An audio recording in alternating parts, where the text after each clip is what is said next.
Hello guys welcome back to my channel and welcome back to my new video. কেমন আছো তোমরা সবাই? আশা করছি সবাই অনেক ভালো আছো। সো আমি অনেক ভালো আছি। তোমাদের জন্য আবারও একটা নতুন ভিডিও নিয়ে চলে এসেছি। সো আজকে যাচ্ছি বাবানকে নয়, বাবানের পাপাকে ডক্টরের কাছে নিয়ে। তো ওর হচ্ছে কি একটু মানে বুকে প্রবলেম হচ্ছিল অনেক দিন ধরেই। তো ভাবলাম চেক আপটা করিয়ে নিই আর কি। তো সেই জন্য আমরা ফার্স্টে গেছিলাম অরুণ আবিরের কাছে, দেন যাচ্ছি আমরা একটা ল্যাবে হচ্ছে কি ফটো করানো হবে বুকের আর কি, আলট্রাসাউন্ড বলতে পারো।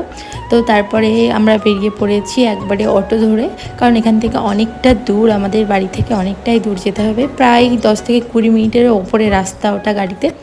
তো দেখো আমি এখানে পুরো রাস্তা শুধু ভিডিও করতে করতে গেছি। আর এটা হচ্ছে কি ষষ্ঠীর পরের দিন, এই জন্য আমার দুই হাতে পুরো ভর্তি মেহেন্দি, চুড়ি, সমস্ত কিছু। আর আমি এগুলো ইচ্ছে করে খুলিনি, কারণ আমার ভীষণ ভালো লাগছিলো। আর যেহেতু আমি বিয়ের সময় একদম মেহেন্দি পরতে পারিনি, সেই জন্য আমি পুরো দুই হাত ভর্তি করে আর কি শখ পূরণ করেছি মেহেন্দি পরে। তো আমার দুটো হাত কেমন লাগছে কমেন্টে জানিও। আমার নিজের তো কিন্তু ভীষণ ভালো লাগছিলো, মানে আমার অনেক দিনের ইচ্ছে ছিল মেহেন্দি পরার, মানে ভরে ভরে আর কি। আগে তো অনেক পরেছি, বিয়ের আগে, বিয়ের পরে পরেছি, বাট বিয়ের সময় পড়া হয়নি, সেটা একটা আলাদা আর কি মুহূর্ত ছিল। তো চলো, যেটা হয়নি সেটা নিয়ে ভেবে লাভ নেই। আর এই জায়গায় দেখো পুরো একবারে নীল নীল হয়ে গেছে, তার কারণ হচ্ছে মানে ওটা পুরো ঘেরা রয়েছিল, একটা ব্রিজের নিচে দিয়ে যাচ্ছিলাম। আর চারিদিকে দেওয়ালে দেখতে পাচ্ছ কত সুন্দর পেইন্ট করা, মানে আর্ট করা আর কি, এত সুন্দর লাগছিল। মানে কত রকম আর্ট করে রেখেছে, গাছ, ঘরবাড়ি, মানুষ, আরও মানে মনে হচ্ছিলো যেন কার্টুনের দুনিয়ায় চলে এসেছি, এরকম একটা লাগছিলো। খুব সুন্দর লাগছিলো, আমি এগুলো দেখতে দেখতে যাচ্ছিলাম। আর তোমাদেরকেও আমি দেখাচ্ছি, দেখো জাস্ট অসাধারণ, যেরকম কার্টুনে হয় আর কি।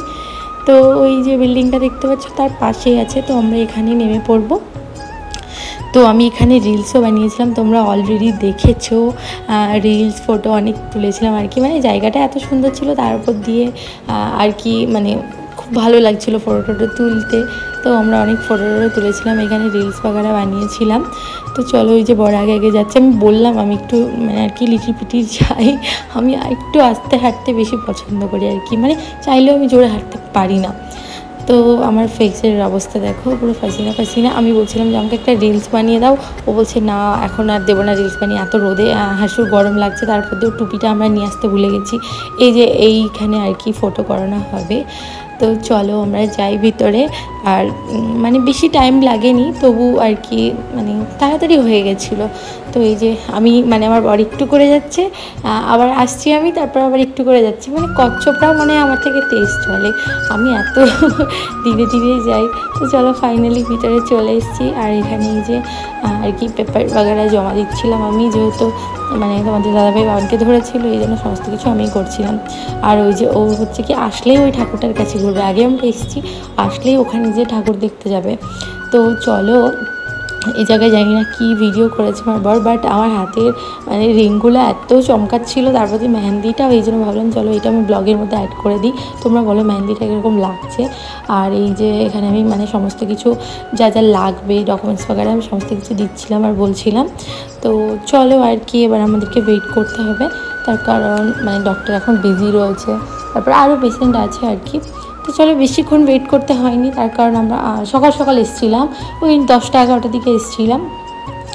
আর যেহেতু মানে একটু বড় হসপিটাল, সেই জন্য একটু ভিড় থাকে সবসময়, সেরকম না থাকলেও একটু থাকে। তো আমি সমস্ত কিছু দিচ্ছিলাম, আর এদিকে বড় ভিডিও করে দিচ্ছিলো।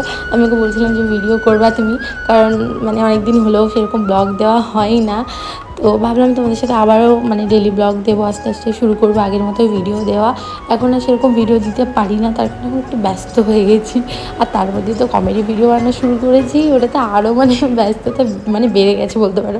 তো তারপর বড় হচ্ছে কি পে করছিল, আর এখানে টিভি চলছে দেখতে পাচ্ছ, বাবা টিভি দেখছে। মানে ও যেহেতু টিভি দেখে না, মানে আমার মার বাড়ি গেলেও আমরা টিভি দেখি না, তারপর হচ্ছে আমার মাসির বাড়িতে শুধু টিভি চলে। ও একটু আড্ডা দেখেছে, ও টিভির সাথে সেরকম কোনো মানে কানেকশন রিলেশন বলতে পারো কিছুই নেই, মানে ও মানে দেখেই না বলতে গেলে।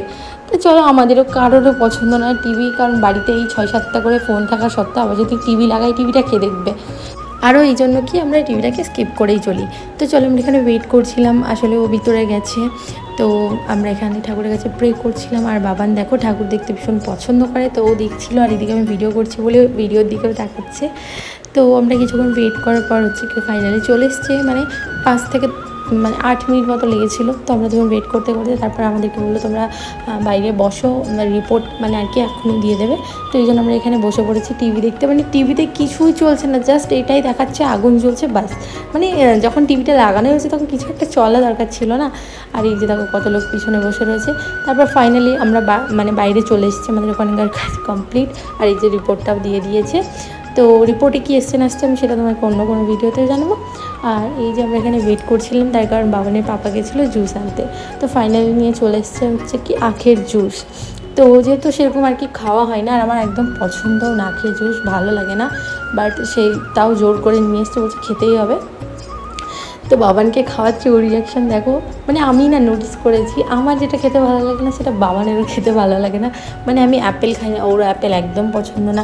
মানে আমি যেগুলো খাই না সেগুলো একদমই খাই না, মানে ওরও ভালো লাগে না। তো ওকে আমি তাও জোর করে করে খাওয়াচ্ছিলাম, ওর মানে একদমই পছন্দ হচ্ছে না। ওর জামাটা নোংরা হয়ে যাচ্ছে, মুখে দেখো একটা মুচ বেনে গেছে।